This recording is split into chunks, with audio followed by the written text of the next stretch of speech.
Ég eins og fugl og eins og indjáni líka að ég fer alltaf þar sem sólin sko.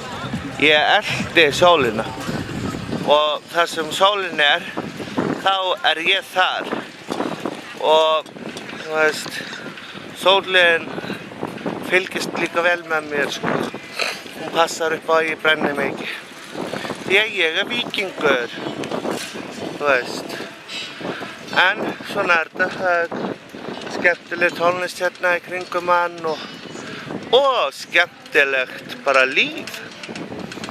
Maður verður bara að segja það að það bara þrælskemmtilegt líf hérna í Venice Beach og það bara allt að gerast hérna.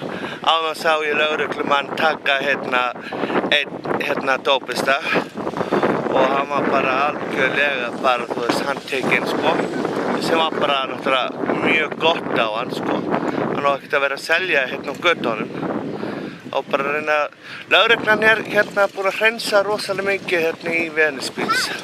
Það má segja það, ég veit ekki hvað, fyrir 13 árum þegar ég kom hingað fyrst, þá var þetta svolítið svona subbó. En í dag búið að taka þetta alveg í gegn og lögreglan á hverju horni og ég alltaf að brjóta lög með að taka vídeó hjólandi og já, við erum með hjálm og bla bla bla bla. Ég heyri ykkur seinna og ég heiti Ari Jósefsson og ég kem aftur.